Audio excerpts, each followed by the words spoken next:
आपको सीने में दर्द है और सांस भी फूल रही है। अरे हाँ, आपको तो बहुत पसीना भी आ रहा है, एक दो बार वॉमिट भी हुई ना। चलिए चलिए जल्दी हॉस्पिटल चलते हैं, चेकअप करा लेते हैं, कहीं हार्ट अटैक तो नहीं है आपको। जी हाँ, ये एग्जैजरेशन नहीं है, ये सही स्टेप है। अगर किसी पेशेंट को चेस्ट पेन, वॉमिटिंग, पर्स्पिरेशन या ब्रेथलेसनेस, इसमें से कोई भी सिम्टम्स अचानक से चालू हों तो उनको हॉस्पिटल ले जाना बहुत ज़रूरी है, ये देखने के लिए कि कहीं इन्हें हार्ट अटैक तो नहीं। Hello guys, this is Dr. Jay. I am a consultant physician, diabetologist and a critical care specialist, and you are watching Doctor Plus, where I'll be a doctor plus something more, and we'll be talking everything about good health and everything good about health.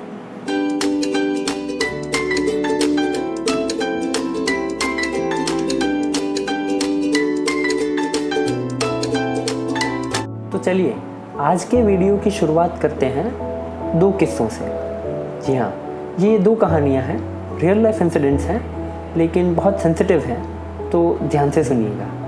ये उन दिनों की बात है जब मैं MD की पढ़ाई कर रहा था और मेरा सेकेंड ईयर चल रहा था और I was posted in ICU.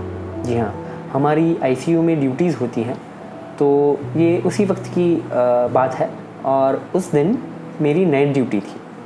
ICU में आप जानते ही होंगे क्रिटिकल पेशेंट्स ही आते रहते हैं, लेकिन ये किस्सा थोड़ा अलग है। तो हुआ यूँ कि रात के करीब 2 बज रहे थे और 5 से 7 जितने लोग अपने एक मरीज़ को लेकर आए स्ट्रेचर पे और काफ़ी परेशान थे।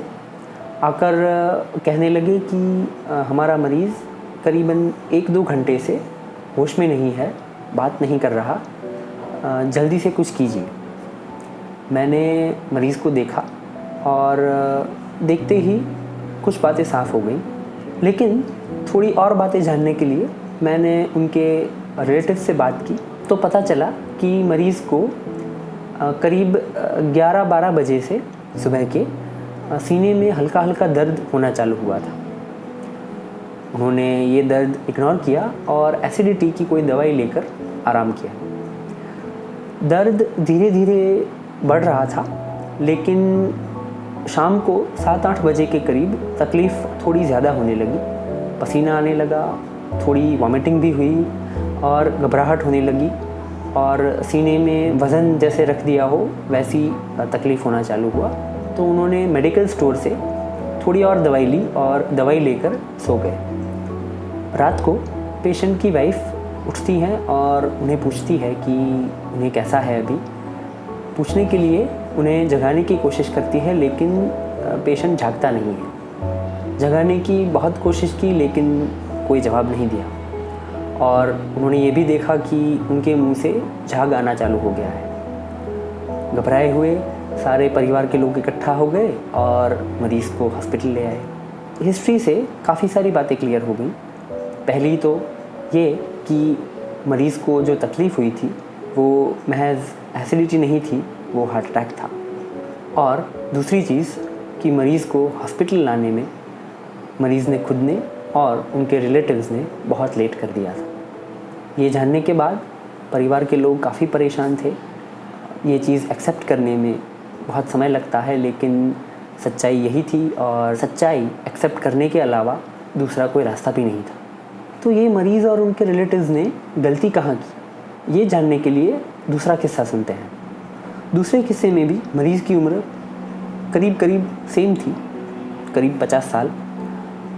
वो इमरजेंसी डिपार्टमेंट में आए, तकलीफ़ थी सेम, सीने में दर्द, वॉमिटिंग, पर्स्पिरेशन और सांस लेने में तकलीफ़। उनका ईसीजी निकाला गया तो पता चला कि उन्हें हार्ट अटैक है, लेकिन मरीज़ को ये बात अभी तक पता नहीं थी। उन्हें तुरंत ही आईसीयू में भेजा गया, जहाँ पे मैंने उनका ईसीजी देखा और थोड़ा फिज़िकल एग्जामिनेशन किया और उसके बाद हमने उनकी ट्रीटमेंट भी चालू कर दी। लेकिन मरीज़ ने कहा कि मुझे लगता है कि मुझे कोई मेजर तकलीफ़ लग नहीं रही है, मुझे यहाँ आईसीयू में क्यों लाया गया है, मुझे आप दवाई दे दीजिए, मैं अच्छा हो जाऊँगा। ये तो तकलीफ़ 1-2 घंटे से ही हुई है, लेकिन ये जो मेरी बेटी है उसने इंसिस्ट किया, उसने फ़ोर्स किया, उसकी वजह से मैं हॉस्पिटल आया और हॉस्पिटल में आके मुझे यहाँ आईसीयू में लाया गया है। मुझे नहीं लगता कि मुझे ज़्यादा तकलीफ़ है, मुझे आप दवाई लिख के दे दें, मैं घर चला जाऊँगा। लेकिन हमने उन्हें घर नहीं जाने दिया और थोड़ा समझाया, उसके बाद ट्रीटमेंट चालू कर दी। लेकिन 1 घंटे के बाद उनकी तकलीफ़ थोड़ी बढ़ गई। जी हाँ, उनकी हार्ट की रिदम थोड़ी इरेगुलर होने लगी और उसके तुरंत बाद द पेशेंट कोलैप्स्ड, यानी कि वो बेहोश हो गए। आईसीयू में उनके साथ अटैच्ड मॉनिटर्स में सायरन बजने लगे और पूरा आईसीयू उन सायरन की आवाज़ से गूंज उठा। हम वहाँ तुरंत गए और हमने कार्डियोपल्मोनरी रिसससिटेशन चालू कर दिया, यानी कि CPR। 3 इलेक्ट्रिक शॉक भी दिए गए उस पेशेंट को, साथ ही उनको वेंटिलेटर पर भी रखा गया था। ये सारी चीज़ें करीब 20 से 30 मिनट तक चली। काफ़ी मेहनत की, चेस्ट कंप्रेशंस कंटिन्यूस चालू थे और उनके हार्ट को वापस रिदम में लाने के लिए बहुत सारे इंजेक्शंस भी दिए गए थे। वो 20 से 30 मिनट की मेहनत के बाद पेशेंट ने आंखें खोली। जी हाँ, इतनी देर के अंदर उनका परिवार इकट्ठा हो गया था।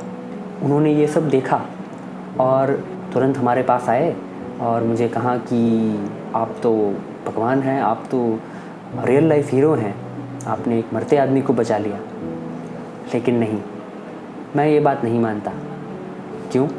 क्योंकि रियल लाइफ हीरो हम नहीं, रियल लाइफ हीरो वो 25 साल की उनकी बेटी थी जिसने अपने पापा को सही समय पे सही वक्त पे हॉस्पिटल पहुंचा दिया। तो ये दोनों किस्सों में तकलीफ़ एक ही थी, हार्ट अटैक। लेकिन एक को जान गंवानी पड़ी और दूसरे की जान भले ही थोड़ी मेहनत करनी पड़ी, लेकिन जान बच गई। तो इस पूरे वीडियो का एक ही मकसद है कि हार्ट अटैक जैसी गंभीर बीमारियों के लिए लोगों में अवेयरनेस आए। ऐसे केसेस में वक्त बहुत कीमती है। मरीज़ के पास पैसे, परिवार, जायदाद, ज़मीन सब होने के बावजूद एक ही चीज़ नहीं होती और वो है वक्त। सही वक्त पे सही जगह पहुंचना इन पेशेंट्स के लिए बहुत ज़रूरी है और अगर ये ना हो पाए तो ये पेशेंट्स अपनी जान गंवा सकते हैं। आजकल हम ये भी देखते हैं कि बहुत कम उम्र में भी हार्ट अटैक के किस्से कॉमन हो गए हैं। जी हाँ, 20 से 25 साल की उम्र में भी हार्ट अटैक से मौत के किस्से पाए गए हैं। तो क्या किया जाए? ऐसे किस्सों को पहले तो आइडेंटिफाई करना बहुत ज़रूरी है। हर किस्म का चेस्ट पेन हार्ट अटैक नहीं होता, लेकिन हर किस्म का चेस्ट पेन इग्नोर भी नहीं किया जाना चाहिए। जी हाँ, चेस्ट पेन एक ऐसी कंप्लेन है जिसे कभी भी इग्नोर ना करें। Get yourself evaluated in the nearest hospital. तो सबसे पहले ये जान लीजिए कि हार्ट अटैक होने की पॉसिबिलिटीज़ किन में ज़्यादा हैं और इसके क्या सिम्टम्स हैं। सबसे पहली चीज़, सीने का दर्द यानी चेस्ट पेन। लेफ़्ट साइड का चेस्ट पेन ही हार्ट अटैक होता है ऐसा ज़रूरी नहीं है। जी हाँ, सीने में दर्द राइट साइड हो या कभी कभी पेट का दर्द भी हार्ट अटैक के रूप में बाहर आ सकता है। लेकिन साथ में सांस लेने में तकलीफ़, छाती में भारीपन, चलने फिरने में तकलीफ़ होना, घबराहट होना, पसीना आना, वॉमिटिंग होना, ये सारे भी एसोसिएटेड सिम्टम्स हैं। तो अगर ये सारे सिम्टम्स हों तो पेशेंट को जल्द से जल्द नज़दीक की हॉस्पिटल में ले जाना बहुत ज़रूरी है और इसका टेस्ट करवाना भी बहुत ज़रूरी है। फिज़िकल एग्ज़ामिनेशन और एक ECG ही काफ़ी है ये जानने के लिए कि पेशेंट को हार्ट अटैक है कि नहीं।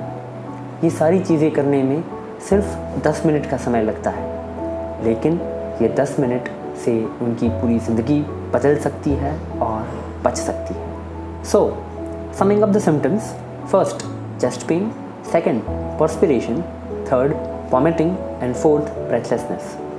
अगर इन 4 में से कोई भी 2 या 2 से ज़्यादा सिम्टम्स पेशेंट्स में पाए जाएं तो उन पेशेंट को जल्द से जल्द हॉस्पिटल ले जाके उनका चेकअप हार्ट अटैक के लिए करवाना बहुत ज़रूरी है।